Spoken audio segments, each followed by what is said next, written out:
Welcome to Dodgers Dogs as part of the Dodgers Daily Network. Casey Porter here. Hey, so glad you decided to tune in on a Sunday night in between Christmas and New Year's. The Dodgers got a late Christmas present when they signed Teoscar Hernandez. We're going to dive back into that signing a little bit. And also what that means is that the 40-man roster is full. So saying the 40-man roster is full, is that the same thing as saying that the Dodgers are done and can't make any more moves moving forward as far as adding major league talent to this roster? Those are not one and the same. So you might be asking, well, if the 40-man roster is full, then how in the world can they add future major league talent to this roster? We're going to cover some of those scenarios. Also, this part of it is probably going to be way below the wonderful fans here at Dodgers Dogs as part of the Dodgers Daily Network. But we're going to explain the difference between the 26-man roster and the 40-man roster. We're going to kind of talk about the differences between those two in the offseason. Most of the time, you're talking about the 40-man because there is no need to talk about an active roster because there are no games that you have to make an active roster for.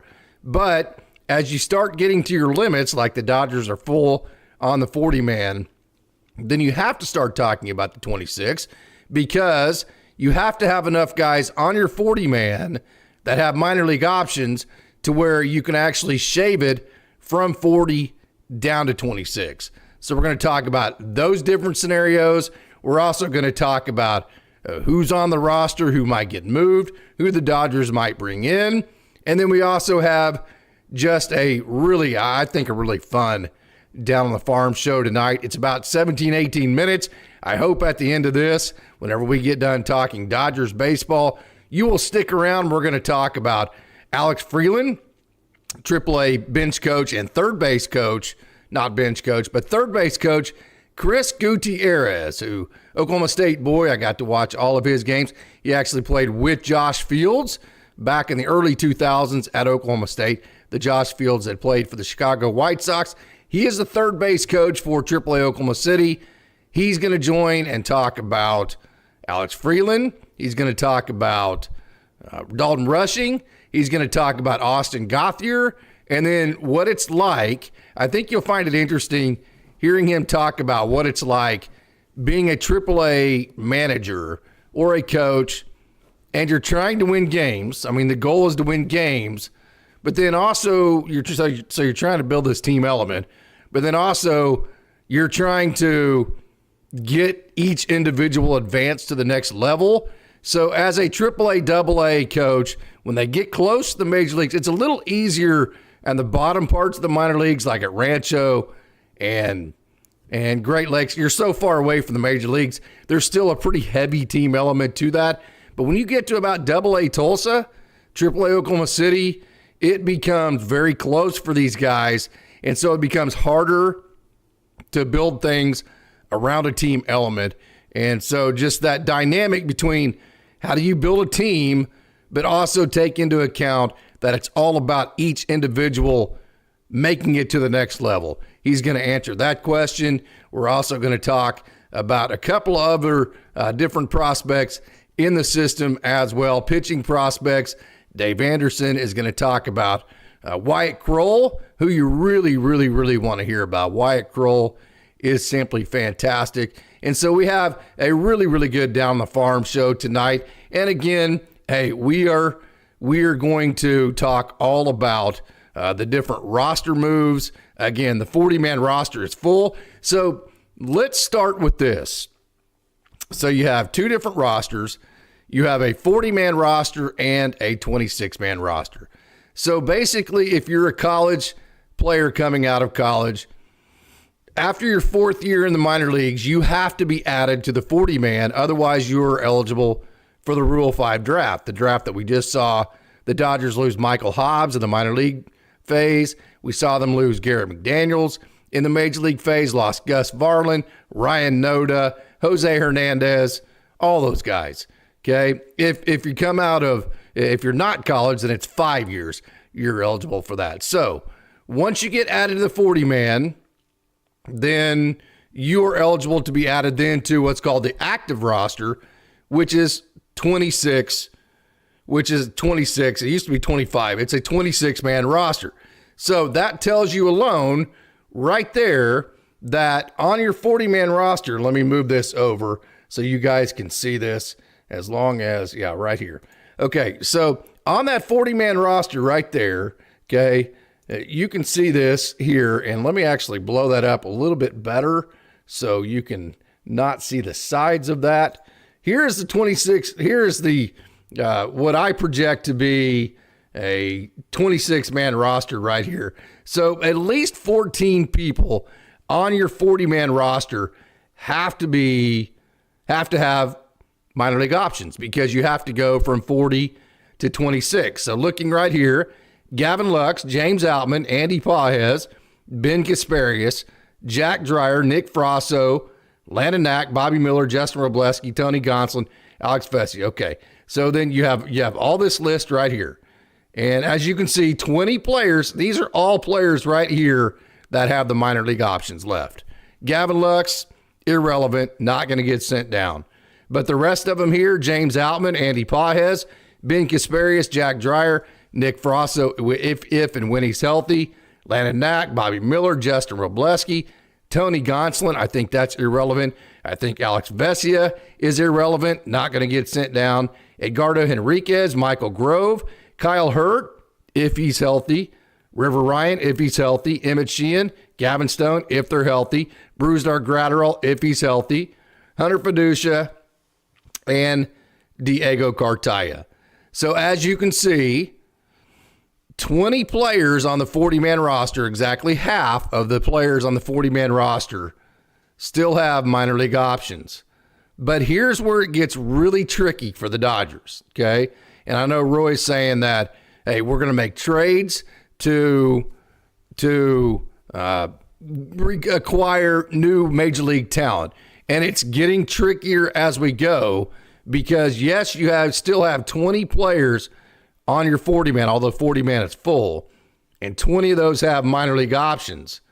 Okay, Brusdar Graterol, River Ryan, Emmett Sheehan, Gavin Stone, Kyle Hurt, Nick Frasso. Those guys are all injured. 1, 2, 3, 4, 5, 6 guys. So that's 6 guys. All right, so let's say like you make a couple trades or whatever. There's also, once you put, I say that I'm talking about these injured guys because once spring training starts, then you can put these guys on the 60-day IL. And then at that point, their 40-man roster spot opens up. So what if that happens? And best case scenario, you replace them with Tanner Scott, Clayton Kershaw, Kike Hernandez, Ha-SeongKim, Roki Sasaki. Okay, so let's say that's 6 guys on the 60-day IL right there. Graterol, Ryan, Sheehan, Stone, Hurt, and Frasso. You're replacing them with 5 guys at that point. Okay, so what you're seeing here is that at that point now, okay, you are all the way down to 15 players having minor league options. That leaves you only one spot left for the up-down. That leaves you only one over the amount that you have to have as far as minor league options to have flexibility to be able to send guys up and down. Because if you have a 26-man roster and none of the 26 guys on your roster have any minor league options, then there is no way that you can send guys up and down from the minor leagues because there's nobody on your roster you can do that with. So if this is a very plausible scenario, matter of fact, to me, this is a best case scenario, is that Brusdar Graterol, River Ryan, Emmett Sheehan, Gavin Stone, Kyle Hurt, Nick Frasso, they get put on the 60-day. That clears 6 spots in your 40-man. They get replaced by Tanner Scott, Clayton Kershaw, Kike Hernandez, Ha-SeongKim, Roki Sasaki. That leaves you one spot on your 26-man roster for any player that can be sent up and down. That one spot would be fought between James Outman, Andy Pages, Ben Kasparius, Jack Dreyer, Landon Knack, Bobby Miller, Justin Robleski, okay, And then also, when you look at this, okay, Gonsolin and I'm not counting Gonsolin and Vesia and Lux because they're not going to be sent back up and down in terms of just being the player that is going to be the up-down train. So at that point, of those 15, that includes Gavin Lux and Alex Vesia, who are not getting sent down. And so at that point, you're down to 13. So now you actually have 27 guys that don't have minor league options, or either don't have minor league options or aren't getting sent down like Gavin Lux and Alex Vesia. Okay? Add Tony Gonsolin to that list. So what that tells you is, and I'm agreeing with you here, Roy, is that you have to trade at that point if you add Tanner Scott, Clayton Kershaw, Kike Hernandez, Ha-SeongKim, and Roki Sasaki. All very likely. It would be a best case scenario. Or trade out Ha-SeongKim for Luis Robert Jr., okay? At that point, you are one spot shy to be able to fill out your 26-man roster. You would have to clear out, you would have to add at least one, you would have to clear one guy off your 26-man roster that doesn't have minor league options and add them with somebody who does.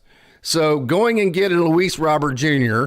or a Ha-SeongKim at that point is not an option until you clear at least one spot for them. Okay? That's the problem you have. That's the numbers crunch that the Dodgers are up against right now. This is why we always talk about the currency in this system is roster space. It's not necessarily money. And so there's a couple of things the Dodgers can do. All right? They are definitely going to clear space with some of those IL guys. They're going to replace them with guys like Clayton Kershaw, Kike Hernandez, and guys that don't have minor league options, okay? So you're going to be replacing guys with minor league options with guys that don't, okay? So if you trade, okay, you're going to have to do better than just a one-for-one trade. So let's say that you trade, just hypothetically, this isn't going to happen, but let's just say that you trade, a Freddie Freeman straight up for Luis Robert Jr.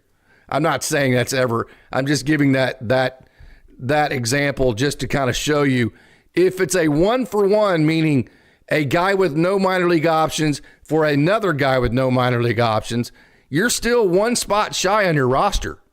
So it's going to have to be a two-for-one trade, meaning the Dodgers are going to have to trade two guys off of their 26-man roster that don't have minor league options for one guy in return. That's the number crunch that you're in right now. Best case scenario, here's not best case scenario, but here's another scenario that I think easily could play out for the Dodgers and I think would be very beneficial for them, is that you go the Michael Busch, Yency Almonte route and you trade, say, one or two guys. Like in that case, the Dodgers traded two guys off their 40-man roster. That's one of the aspects of the Michael Busch and Yency Almonte trade that was so underrated that never gets brought up. Yes, you got great return with Zaire Hope and Jackson Ferris. This is absolutely, there's no doubt that the Dodgers pulled a rabbit out of their hat as far as the return they got. But not just that, they also cleared exactly two spots on both their 40-man and 26 because they traded two guys that were on the 40-man for two guys that weren't. One guy in Yency Almonte was out of minor league options, okay? So if you go trade two guys off of your 40-man roster that don't have minor league options for a couple of lower-level minor leaguers that aren't going to have to be put on your 40-man roster, that's how you clear your extra spot or your extra two spots. So I wouldn't be totally shocked if just from a numbers perspective, if the Dodgers did like they did with a Yency Almonte, let's say it's a Ryan Brazier, okay, just throwing a name out there, okay, and traded him for a couple of prospects that they really like at the lower levels, Dodgers fans would be like, what the hell we're doing? We're trading a major league guy for a guy who's in an A-ball right now. Well, you're doing it because you're trying to clear space to go get Roki Sasaki. You're trying to clear space to go get a center fielder or a shortstop. You're doing it to clear space to put Clayton Kershaw or Kike Hernandez on the roster. So if something like that happens, then I would not be shocked, because I think that's a route they took with Michael Busch and Yency Almonte. It's a route that I think they could use in this scenario, and I think there are definitely guys that are tradable on this roster that I think, especially if you went and got a Tanner Scott, okay, then some of your relievers that don't have minor league options can be traded at that point for some really good younger prospects in the system. So I got this question a lot. Well, why in the hell did Brent Honeywell get cut and some of the other guys didn't, right? Like a Michael Grove, okay, who didn't have a great year last year. It's very simple, okay? Brent Honeywell did not have minor league options. Michael Grove did. That's why Honeywell got cut. Michael Grove didn't. So there's a couple of ways that the Dodgers can continue to add to this roster, although the 40-man roster is full. And so that's, I think they're tied together. I don't think it's as simple. Okay, let me get back to me right here. And let me get back to right there. It's not as simple as just saying, hey, put the guys on the 60-day IL. Let's put them on there. There's also a numbers crunch that's big enough to where it has to be combined, I think, with some sort of trade route. Okay. And then don't be surprised, like if the Dodgers start signing minor league or major league veterans that have minor league options, like a David Bodie, and he ends up sneaking up on the 40-man roster. Just know if something like that happens, I'm not saying it will, that's because they're trying to create flexibility with their numbers. Okay, so Teo Hernandez.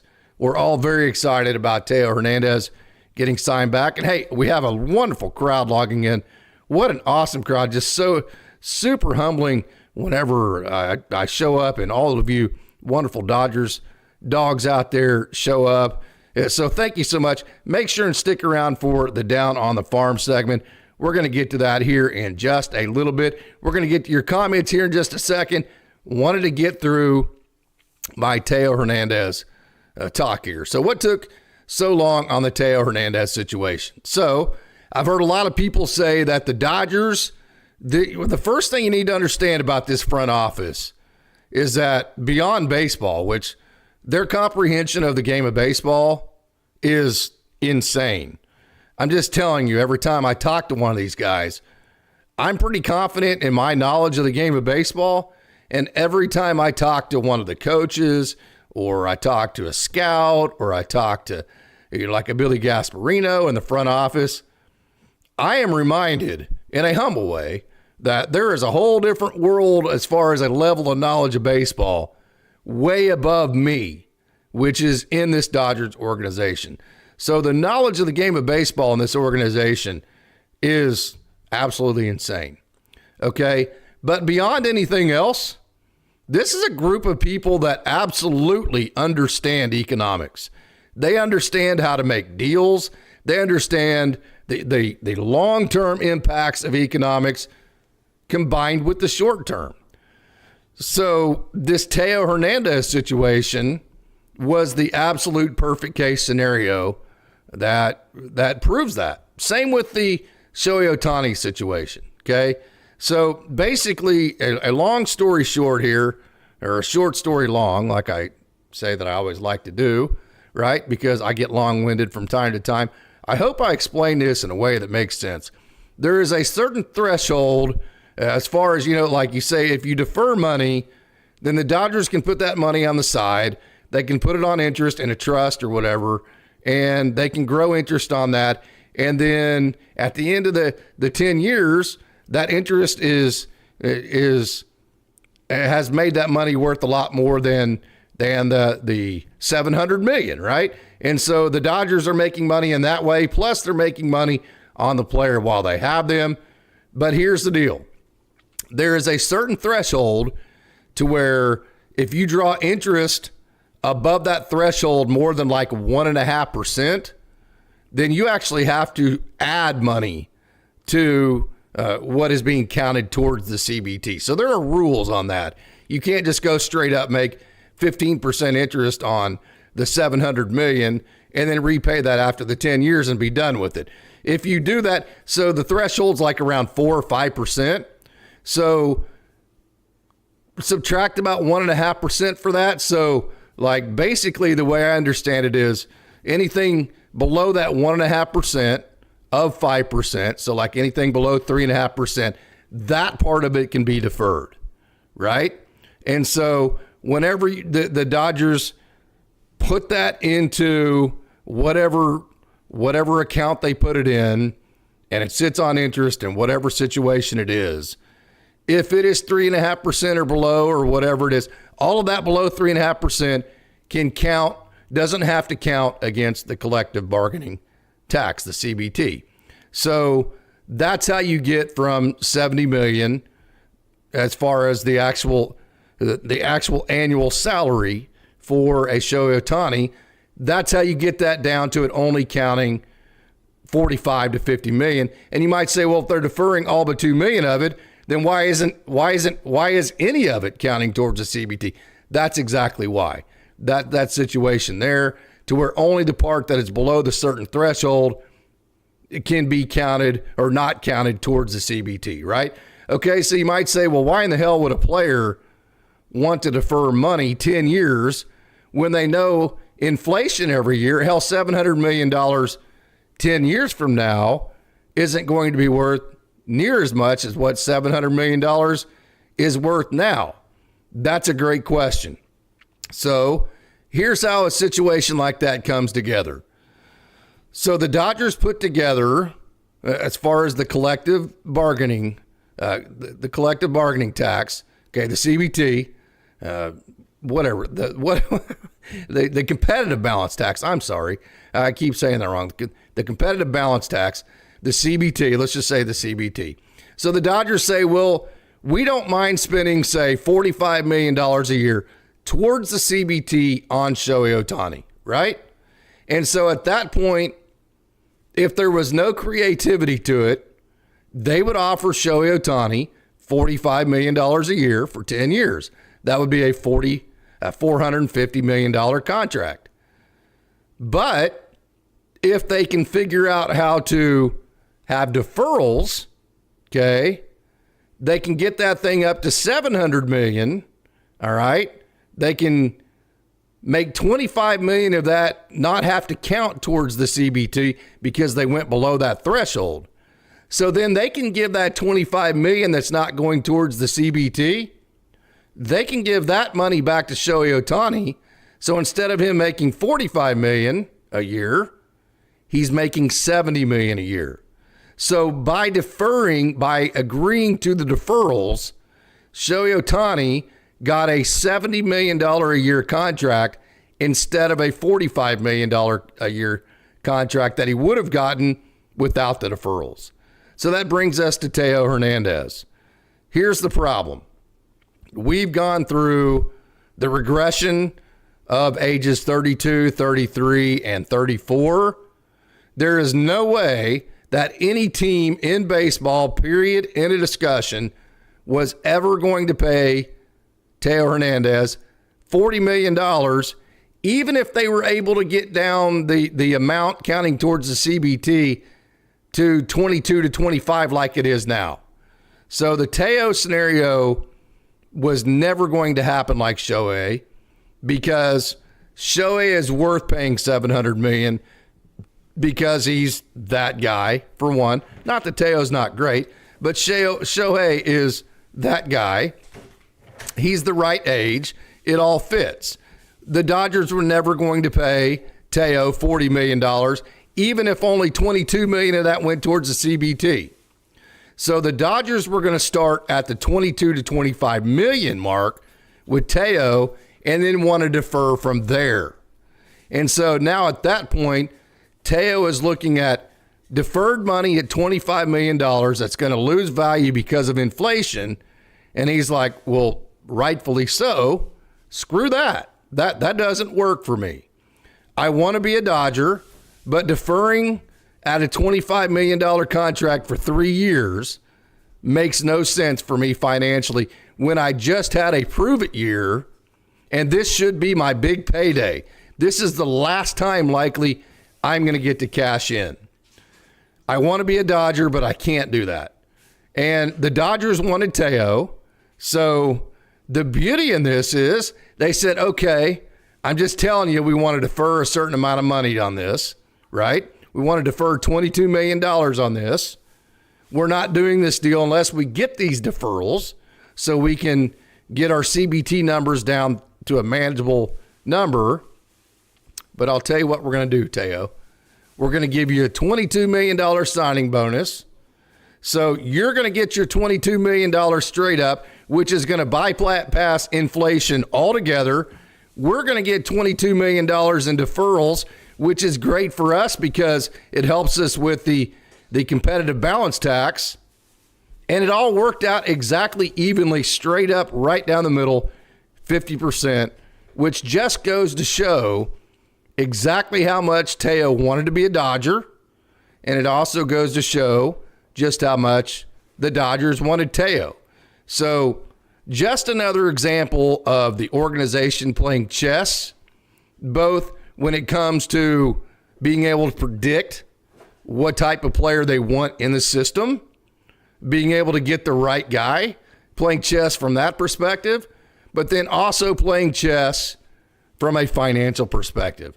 Just another example of just how brilliant this organization and the front office actually is.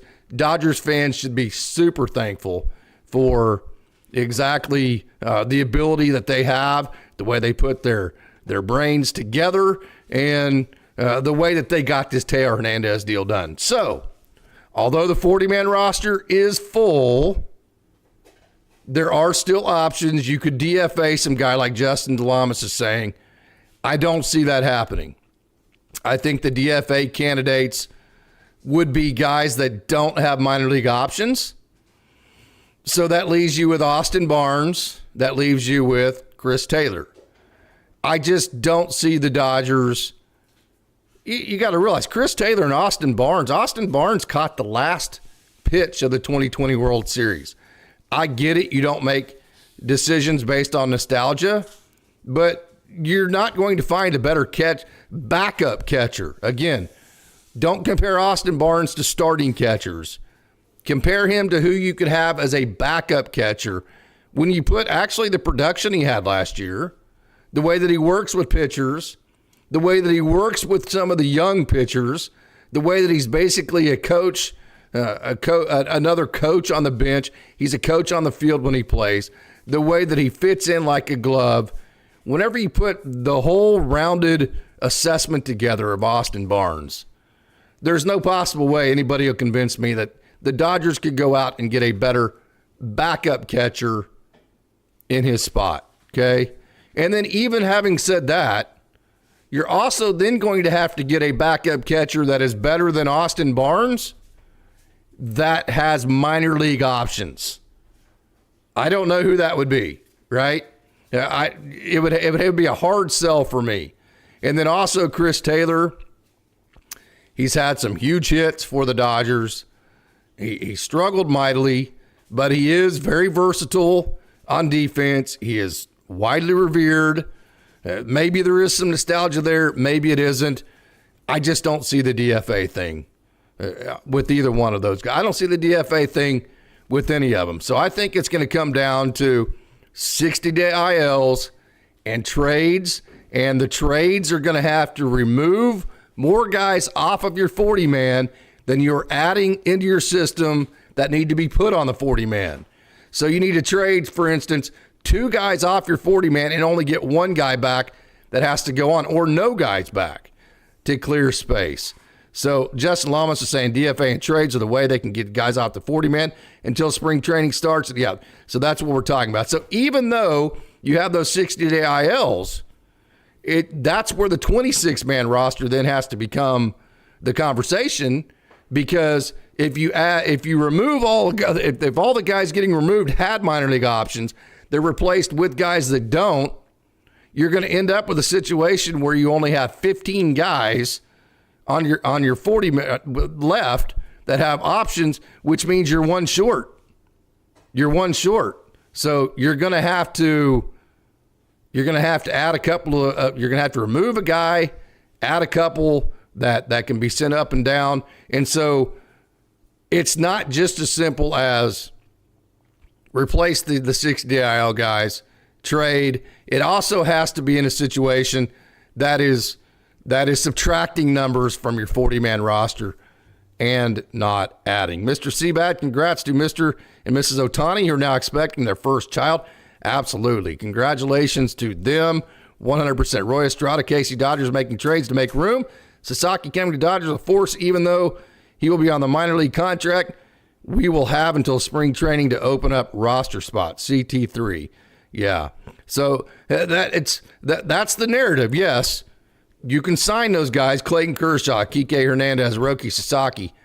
After the 6-day ILs are on or taken off the 40-man, yes, that figures out your 40-man roster, but it doesn't figure out your 26-man roster. At that point, that's where the conversation turns to. Justin Lamas, they also have 4 catchers on their 40-man. That's where it would make a whole lot of sense to trade a Diego Cartaya, right? A Hunter Fiducia. That's why you've been hearing us say that all off season. Okay. Austin Barnes is going to be your backup catcher. Why have 3 more catchers on your 40-man roster that aren't going to play in the major leagues this year? Dalton Rushing, off limits. He needs to have a chance to become an everyday Dodger at some point. Okay. Michael Conforto is a 1-year guy. So what is the future of Hunter Fiducia? What is the future of Diego Cartaya? Will Smith's going to be around for 10 years. Austin Barnes is a backup catcher this year. Dalton Rushing is awesome.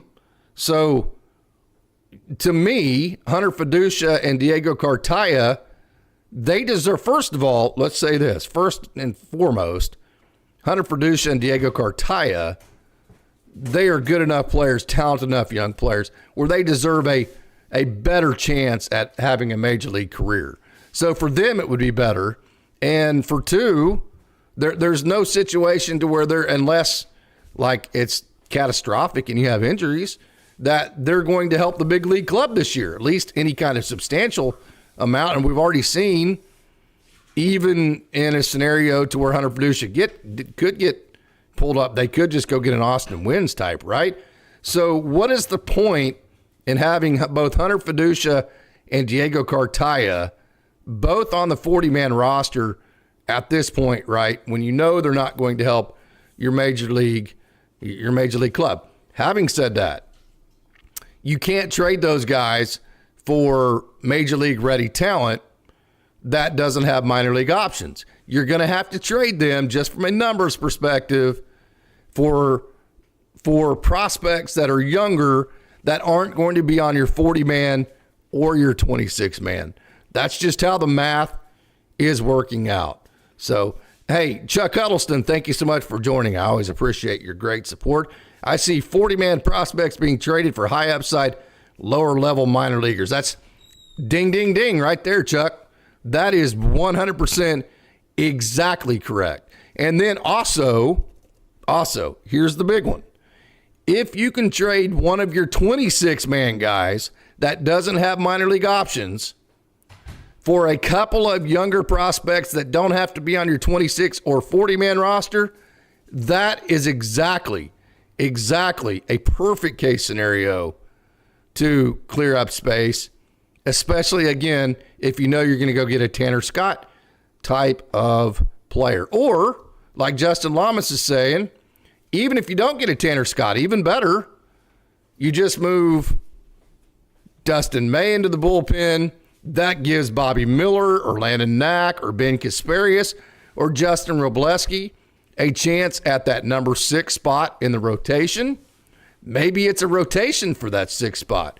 I love that idea, Justin Lamas. I don't know how well Dustin May would like it. So then you have Shohei Ohtani, you've got Roki Sasaki, you've got Tyler Glasnow, you got Blake Snell, you got Yoshinobu Yamamoto, Tony Gonsolin, right? We'll see what happens. Of course, you haven't signed Sasaki yet.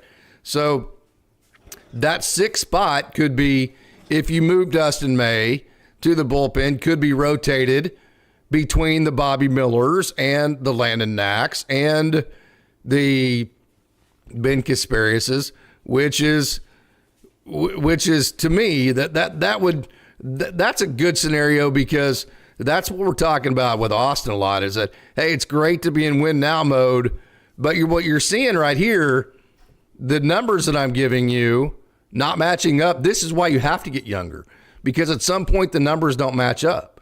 At some point, you can't have 40 guys on your 40-man roster that don't have minor league options, right? That's why you have to, at least to a certain extent, stay young enough to have some flexibility to be able to deal with the situations that we are talking about. Hey, Noah Ortega, thank you so much for joining. I certainly appreciate all the great support that you always give. The best part of being sick is that I can join you live since I ain't doing anything. Yeah, we had Christmas at the folks' house tonight. It was a lot of fun. So, hey, I hate to hear that you're sick, Noah, but I love to hear the fact that you have joined Dodgers Dawgs Live. Always support. I appreciate your wonderful support. Justin Lamas, Chicago White Sox would ask for at least one prospect with value and no service time. None of Outman, Lux, Fiducia, and Knack are that. And talking about a trade for Luis Robert Jr. would be my guess, is what you're talking about with that. Yes, and so if you went and got a Luis Robert Jr. again, that's another guy that won't have minor league options, so he doesn't help that numbers crunch. So you would have to trade 2 guys off of your 26-man roster for him that don't have minor league options for that to make any sense at all, right?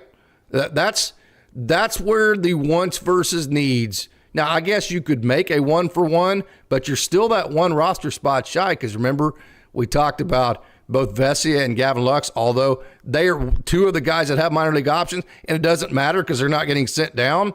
So that puts you 1 spot shy. So just doing a 1-for-1 trade for even a Luis Robert Jr., that doesn't solve that problem. You need a 1-for-2 trade. So that's where I keep saying the Dodgers are in a position to where the roster crunch is tight. So they are in a position to where they have to do, they can't just go get whoever it is or whatever they want. It has to be in a way that actually fits the crunch, right? It is a wants versus need. The wants part of it is actually on the field. They've gotten the Blake Snell. They re-signed Teo, Blake Trinan. They went and got Michael Conforto. Last year they got Ohtani, Glasnow, Yamamoto, Michael Kopech, Tommy Edman, and all these guys. So the want part of it is on the field. The need part of it is pertaining to the roster. So the Dodgers need to make a couple of moves, in my opinion. Well, they need to make at least one move to make the 26-man roster work. Charlie Stokes, hey, Casey, I'm looking forward to this podcast. I've been away for a while. Do you think that Gavin Lux will be the opening day lineup? As of right now, he would be.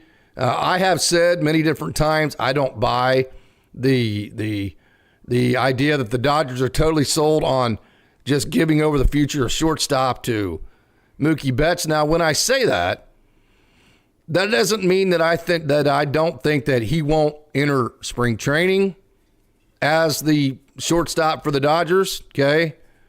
I think the Dodgers are always going to be looking for a different way to solve that problem. And so I think there is a good chance that Gavin Lux, here's my worry. I think there is a good chance that Gavin Lux is the opening day starting second baseman. But then let's say the Dodgers go trade for somebody that plays shortstop, moves Mookie to second, and it's like June 17th. Now what with Gavin Lux, right? That's my nightmare scenario for him, is that he gets stuck in a situation like that where he becomes depth about halfway through the season. So, and then the only way that doesn't happen is if they commit to Mookie Betts to be the everyday shortstop or move him back to right field, neither option of which I like. So I don't like the option of Mookie Betts being the everyday shortstop. I don't like moving him back to right field. And I damn sure don't like making Gavin Lux depth about halfway through your season. Okay, if you go and figure out the shortstop position at that point. So if it were me, Gavin Lux would have already been on a plane to wherever for Devin Williams or whoever it is to make sure that he has the exact opportunity he needs and the Dodgers figure out the shortstop spot. So whether it be Luis Robert Jr., of course, Ha-SeongKim would be a little bit later, or as we talked about the other day, Matt McLain, somebody like that I would go balls to the walls for somebody like that to solve that problem. And in every trade scenario I had, Gavin Lux would be the first name that I brought up. Not because I don't think Gavin Lux is a great player, or at least has a chance to be a great player. You know that nobody's higher on him than I am. It's because I see a worst case scenario out there. So the best case scenario for the Dodgers on the field, as far as Mookie Betts goes, creates the worst case scenario for Gavin Lux, and that's what I don't want for him. So I will say, although I love Gavin Lux, I hope he gets moved, and it's not because I don't want him to be on the Dodgers club. It's because there's a worst case scenario out there that I'm worried about, and I don't want Mookie Betts to be the everyday shortstop or the right fielder. So I hope that makes sense, and I hope if Gavin watches this, he understands what I'm saying. I hope I explain that properly. So that's my long-winded answer to that. Cardinals don't want Gavin Lux either. We're talking about probably a trade for Helsley or maybe an Arenado, of which I would be totally, I've made pretty clear I'm totally against the Nolan Arenado thing. So, yeah, Justin's saying St. Louis would want a meaningful prospect in return.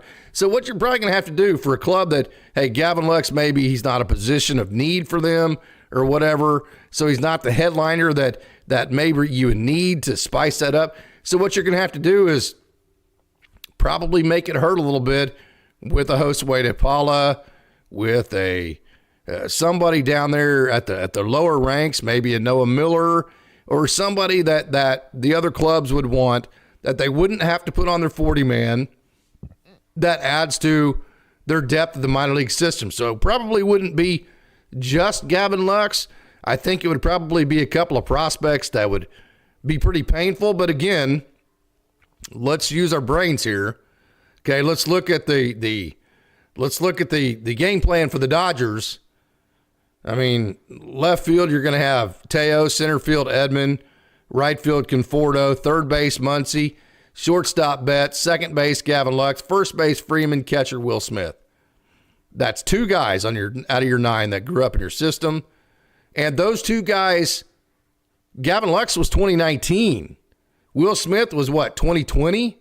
I mean, it's been 4 or 5 years since the Dodgers really said, you know what, now, James Outman obviously played all of 2022 and did very well, but he only got 120 at bats last year.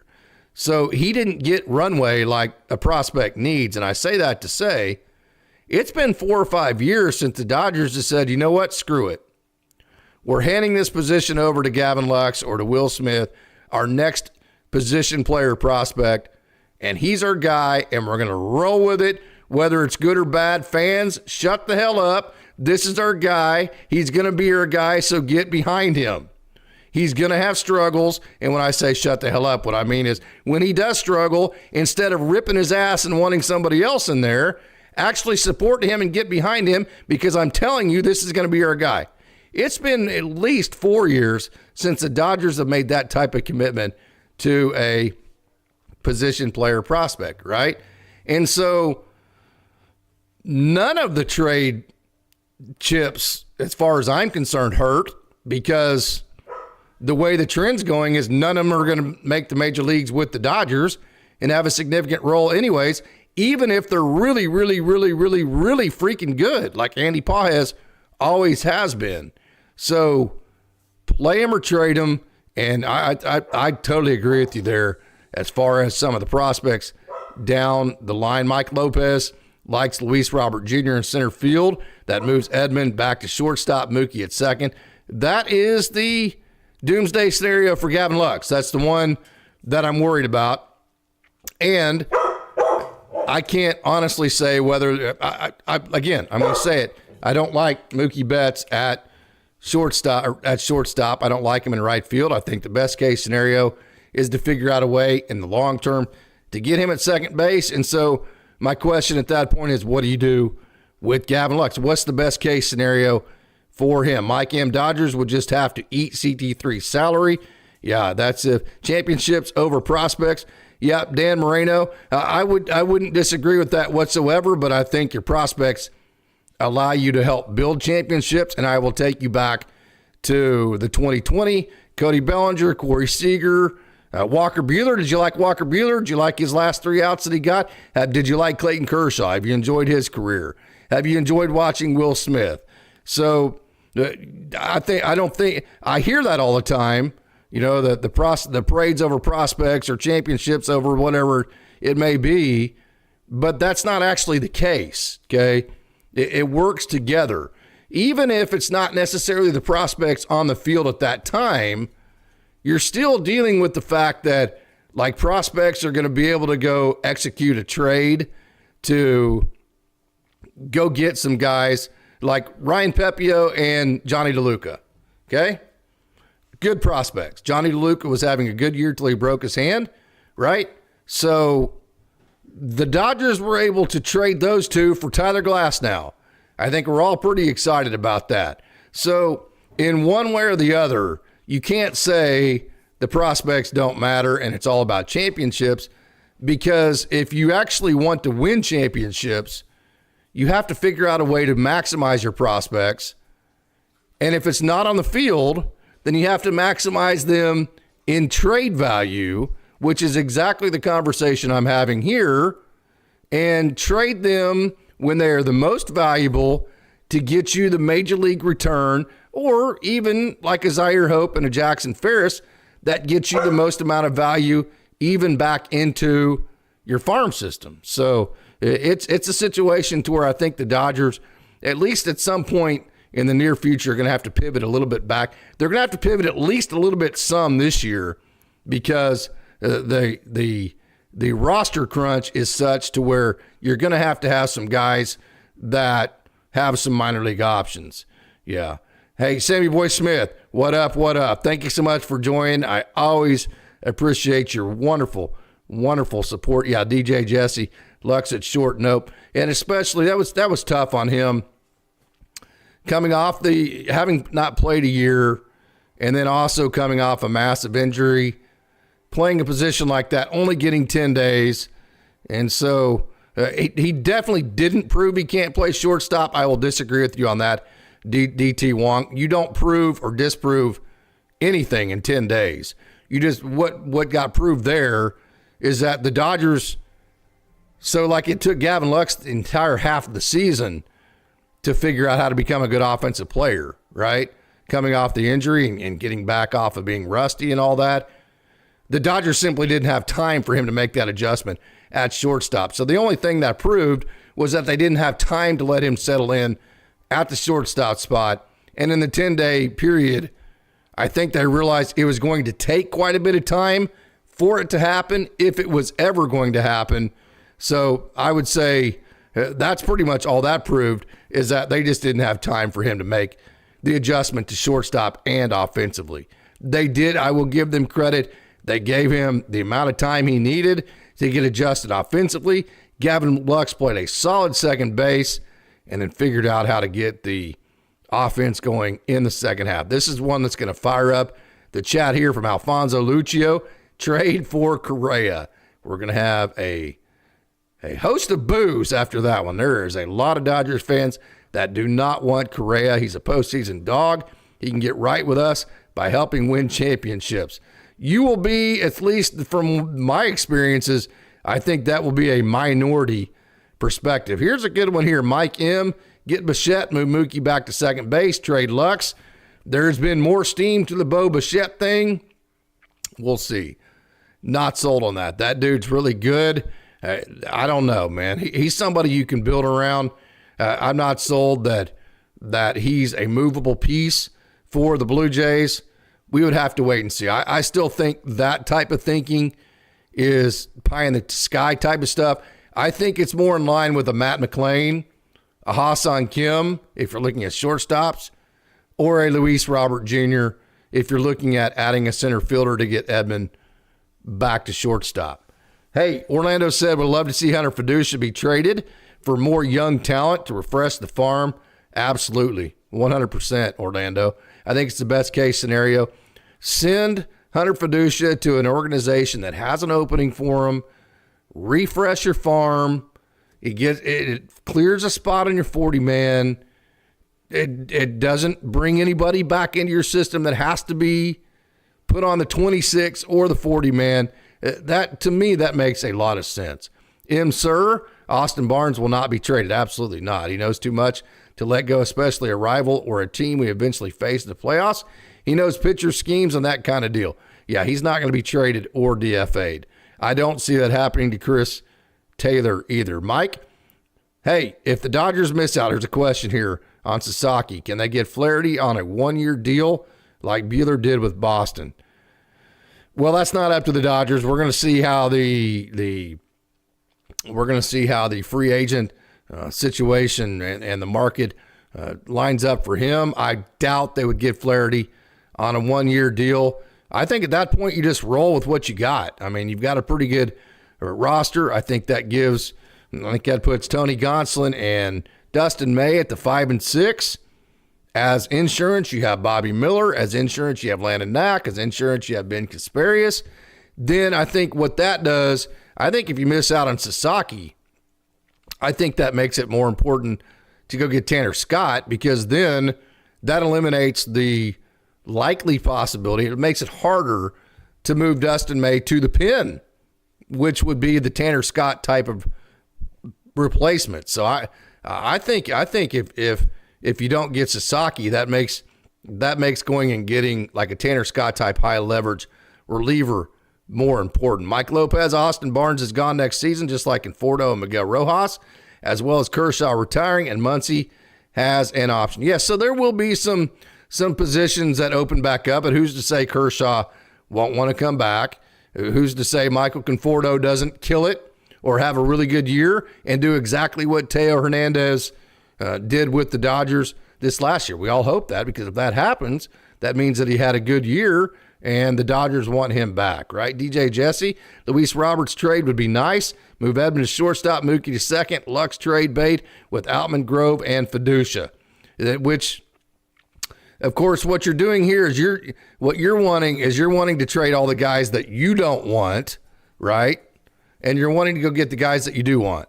Those type of trade type propositions typically aren't the ones that are considered. So you got to be able to trade somebody that the other clubs would actually want or value equally to who you're sending back. And it's all in what they see.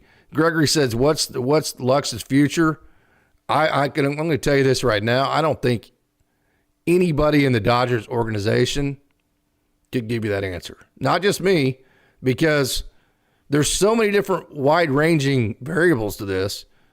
I've seen it with my own eyes. You saw it last year, second half.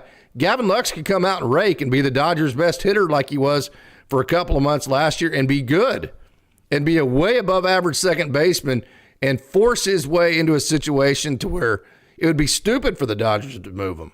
He could come out and have throwing problems, not hit the ball well, strike out 25%, not be very good, and everybody going, what the hell are we doing? Put Mookie at second, go get a shortstop or a center fielder. Let's get this fit. That could happen.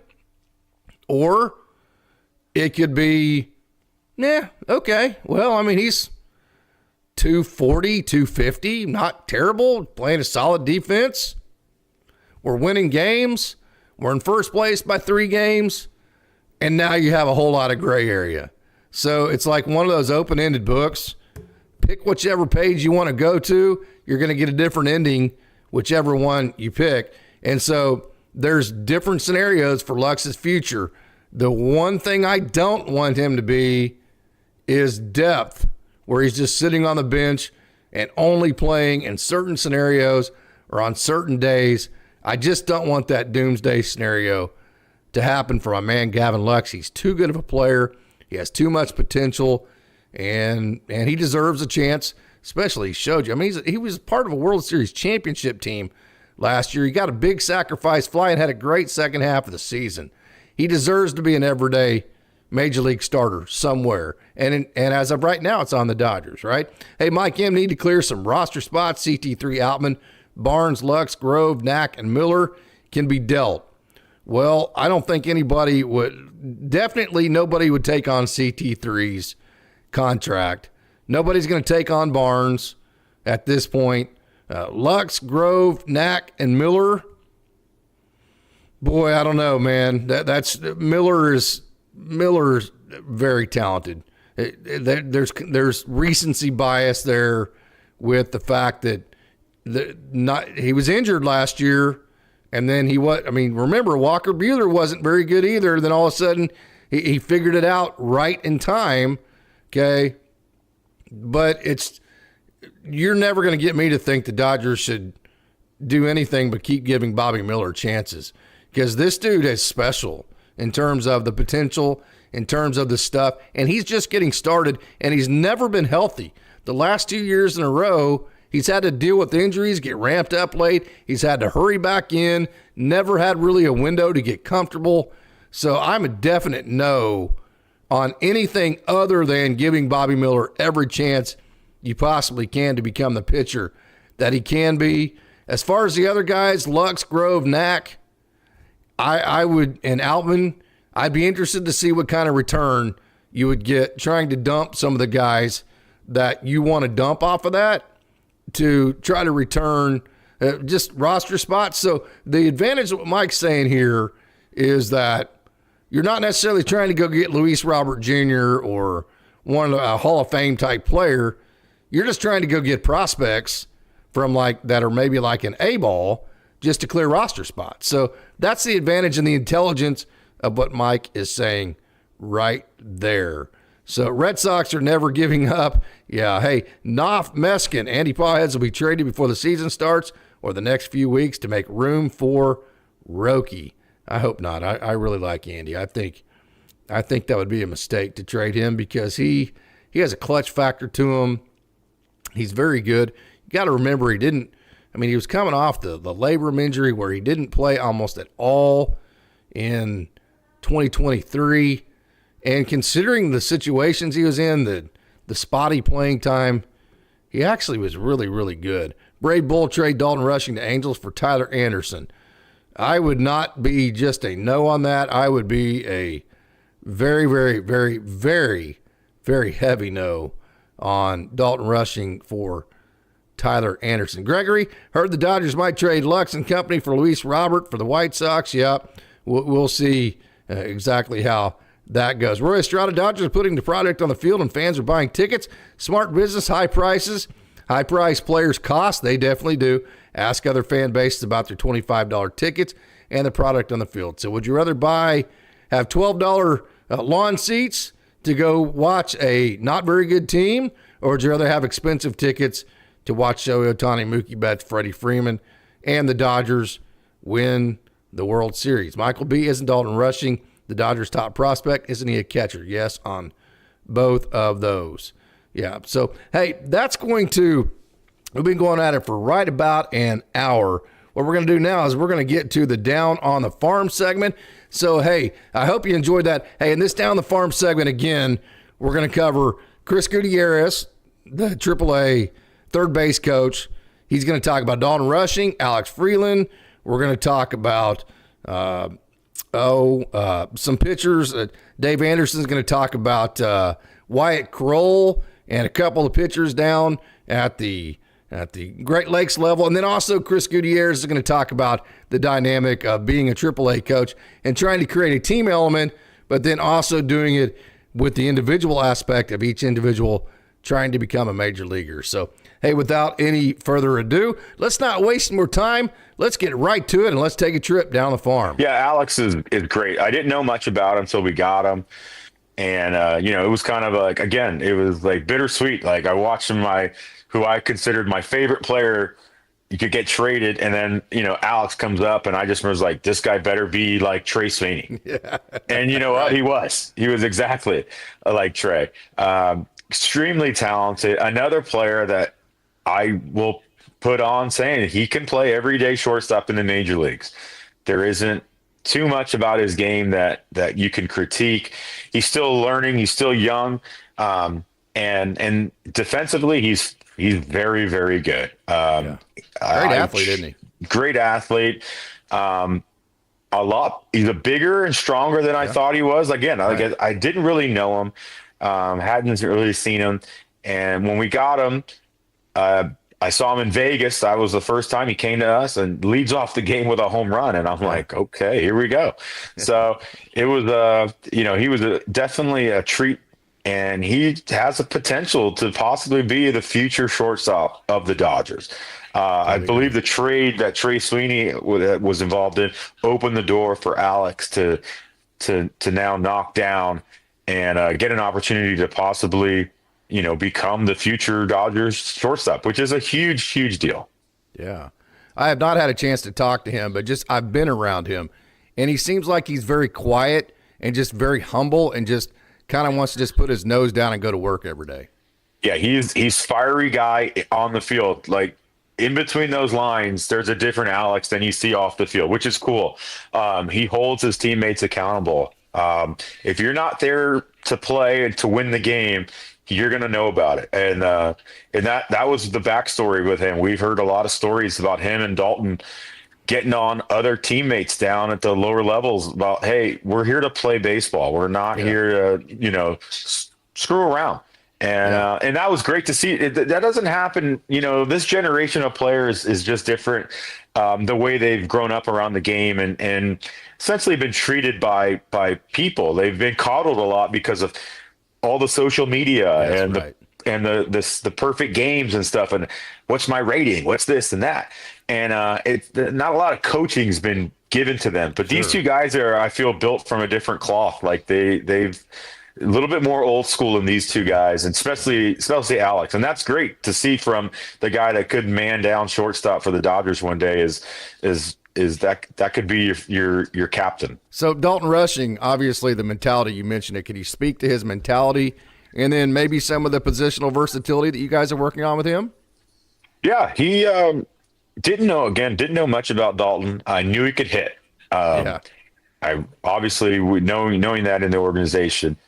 And, didn't know much about his catching. And then when he came up, I was thinking, where's he going to catch? We have, Hunter Fiducia. Yeah. And I'm like, this guy has to play every day. And they're like, well, we're going to put him in left field. And I was like, oh. And then watching him run, I'm like, oh, he's a lot more athletic than I thought he was. And I thought he did a great job moving out there for the short time. I mean, literally his first day playing in the outfield was in AAA, which is, it's a pretty tall task to ask a young player or any player to do is, hey, we're going to move you from behind the plate and you're going to go play left field. So, the work we did with him before the games and then him just, being a true pro and like reading the positional card and learning about it and wanting to know about it and doing his due diligence during batting practice. I thought he did a tremendous job. And I honestly feel like that could be a future role for him if the Dodgers decide on that. Not that he cannot catch, but for bat wise, it could be a future, potential better position for him just for body wise. It's just a less physical demanding position to play the outfield, especially left field, than it is to go behind the plate 4 or 5 times a week. But at the end of the day, it'll help him either way. He can do both. And now the Dodgers have another piece of the puzzle. We know we love versatility. It's like, hey, let's catch this guy one day and then put him in left field for 3 days. Yeah. He played first base at Louisville when they had Henry Davis too, so he can play there. So you played the toughest position on the field, so you know all about this. But how long does it take a guy like that to be able to transition to an entirely different position and be able to do it at a major league level, do you think? I still think it would take him some time. I mean, it's going to take. He spent what 3 months playing out there. Yeah. I would say he needs a whole spring training, and then probably a whole first half of a AAA season to get at least acclimated to a major league level, and then even then more. He'll learn more out there once he gets that call. But yeah, he still has definitely some learning to do. There's some things that we can clean up with him as far as footwork and throwing. He's got plenty of arm. The arm is not an issue. If anything, if we do what we can do with him in left field, he'll have a plus arm for a left fielder, right. Which is great for us because behind the plate he can throw. He can. I think the Dodgers are thinking on the offensive side, hey, what can we do to help this guy become a better offensive player? And we have Will Smith locked up for 8-9 years, whatever it is. How can we turn this next great hitter that we have into a major league asset? Yeah, Gator, he's, again, like you said, undrafted, came from the bottom, and he's just worked his way up into being a conversational piece in that front office. Like people talk about him, and people really, really like him. And I think it wasn't by his nature or by us. We just had to get him at bats. So the only place we could throw him was the outfield, and he just didn't have a great time out there. It didn't. He didn't be. It wasn't his spot. Yeah. And I think this next year will be better for him now that he's gotten out there and played, and understanding. Hey, we value versatility. Not that he didn't work his butt off out there, because he did. It's just tough. It's not everybody's cup of tea, and it's not. A lot of guys make it look easy. And I thought he did a great job on the infield. He's really working on his throwing, and it showed. He did a much better job this past year, and turning double plays. And second base, I feel, is his strongest position. But he can play shortstop in a pinch and third base in a pinch. And I think if we can get him to be a little bit more comfortable in the outfield, that could be a great spot for him, just to continue to show his versatility, because the bat's going to play. Yes, you're trying to build a team element to it. You're trying to win games. You mentioned the championship you won with Oklahoma City a couple of years ago. But then the big goal, though, is to get these guys advanced, right? So how do you deal with those two elements competing against each other? Yeah, every day is fun in AAA. The amount of transactions that we have on a daily basis is just crazy, and you have to be fluid. And me and Travis would put together the lineup the night before, or for pretty much every game starting on Tuesday. We would have a blueprint for the series of who's playing, and so we could map out playing time and just how can we win the series this week. Obviously that changes on a daily basis. It changes nightly. You get changes during the game. Travis keeps his phone in the dugout for, hey, we have to take this player out of the game because he's going to get called up. Oh, wow, really? Yes. Or you cannot pitch this player today because we might have to call him up. And he's scheduled to pitch. And then you can't tell the player that, because then they're like, well, why am I not pitching today? So there's a different little game that we have to play with the player.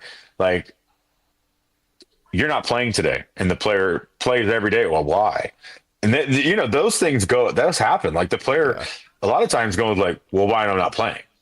Every once in a while, you're going to be like, I got a day off. And it's like, good. Think that you got a day off. But it's really like, hey, after the game, you're going to be in Travis's office because you're going to get called up today, which is obviously so much fun to see that happen. And especially when a guy's never been called up. It was tough last year. They called Fetty. We didn't play Fetty one day, and it was because he was potentially going up, and then he went up. but he didn't get. Yeah. He had to sit in the hotel all right. because he wasn't technically activated. Yeah. And that was tough because he ended up not getting activated and had to come back down. Yeah. And it was like the biggest, like, oh, you were almost got there. But to see him get called up this year, get to play, get his first major league hit, that's honestly why you're a coach. Honestly, when you're in my job, those are the things, because you think back to yourself and you're like, how cool would that have been to do? And you just know, like, the joy that they have, their families coming out. Yeah. Not only that, but they get to wear that white and Dodger blue jersey. And that's, there's something about that Dodger blue jersey that, when I put it on in spring training, I make sure to wear it every single day because a lot of people don't get to. And there's just something to say that Dodgers in front, that on the front of that jersey, there aren't many managers that wear their jerseys in the big leagues. And if you ever look in that dugout and you look at Dave Roberts, he's wearing his jersey every single day. And that tells you everything you need to know. Yeah. Peyton has had an incredible offseason. He's unbelievably talented. So when you just look at pure talent and God-given ability, that kid's, it's special. And this year, he got punched in the mouth a little bit, and it was great for him because he's learning how to leverage that talent and what it takes to be consistent at a professional level against the best hitters in the world. He refined the slider. We made a couple adjustments there. Spin rate went up 150 to 200. So that was playing really well. We battled through a changeup for 2 to 3 weeks, and then we got that to a spot that profile-wise plays off the fastball the way we want it to, and execution-wise, it's easier for him to land. He'll be working on the curveball, just execution-wise. But at the end of the day, he leverages the biggest strength, in my opinion, is that he truly does not have fear on the mound. So one of the things that really turned his season around, even when he didn't have his best stuff, he's ironing out the slider, developing the changeup, is he wasn't afraid to pitch inside. So he's establishing the plate, he's moving feet, he's keeping sides of the plate open, and it's not a comfortable bat against anybody if a ball's coming in under the hands. He's not trying to hit anybody, but if you're going to be diving out over the plate to spin, he's going to show something up and change eye levels, So his willingness to pitch to both sides of the plate, up, down, the way he uses the fastball is really important to his attack. You know what the hit and sit velos were for him this year? They fluctuated. So it wasn't quite as high as 2023 in Rancho.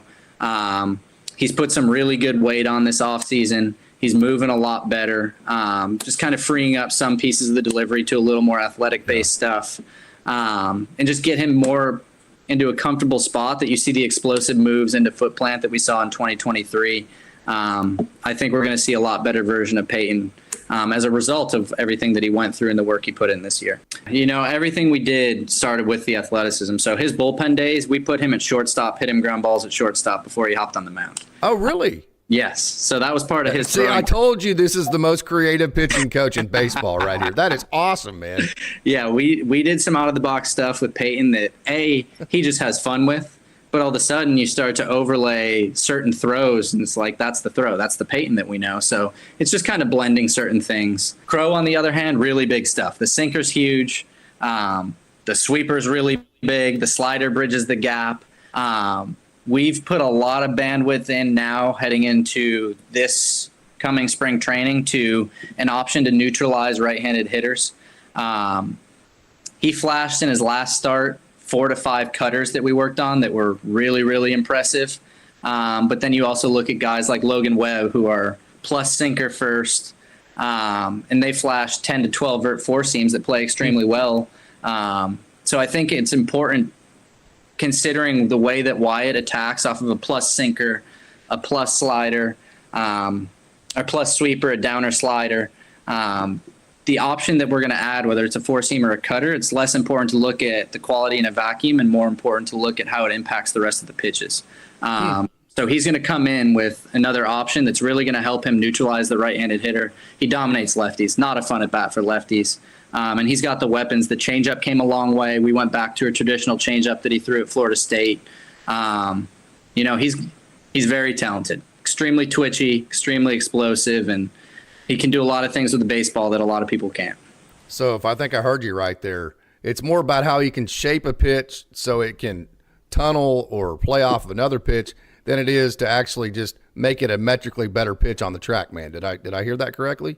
And that's not true in every case, but in terms of like a supplementary fastball, a lot of times it is. So, for him to ride a fastball at 15 plus, we're going to start sacrificing what the sinker does naturally. Yeah. So we're not going to trade off what he does extremely well. His unicorn is that sinker. So we're not going to take anything that's going to rip away from that. But you had something else at 93, 94 that is notably different to the hitter. That 10 to 12 vert on a four seam might play like 18 when you're prepared for a -1 vert. You look at guys, a 20 vert fastball versus a 10 vert two seam, same differential from a 0 vert two seam and a 10 vert fastball, so it's playing off those differentials, just being sure that in a supplementary form, when you're thinking about how does he get a right-handed hitter out, we're chasing that weapon that fits in the arsenal and doesn't affect what he does extremely well. I cannot say enough good things about Brandon Neek. I'm not sure how many people know. I have it pulled up right now. Since July 13th, he was the best reliever in the Midwest League. 0.45 ERA, 31% punch, 7% walk, 0.63 average against, and 127 slug against. Wow. So, yeah. Yep. He put in so much work, and, he trusted to a level that is commendable because, we moved him on the rubber. We made him do some uncomfortable things. He took his lumps, but he bought in. He stayed bought in the whole time. And, the big thing with him is he sees the big picture of, this might not be easy now, but the end goal might be significantly bigger than what I could have achieved beforehand. And he did all the work. He's an absolute nightmare for a lefty. The ball comes from behind the lefty's back. Does. It's tough. And he's another one, a little bit of ride run. But he plays angles, and the angles are extremely difficult because they're beyond outlier. It's double average. So it's coming in at an extremely steep angle. He took his lumps versus right-handed a little bit because it changed how his stuff played. Figured that out. Attacks inside out now. The changeup came a long way. And it was just like one thing gets ironed out. Okay, now this pops up. How do we address this? And by the end of I would say the whole second half, he kind of learned, this is what my stuff's going to play like. This is what it's going to take. And he was lights out.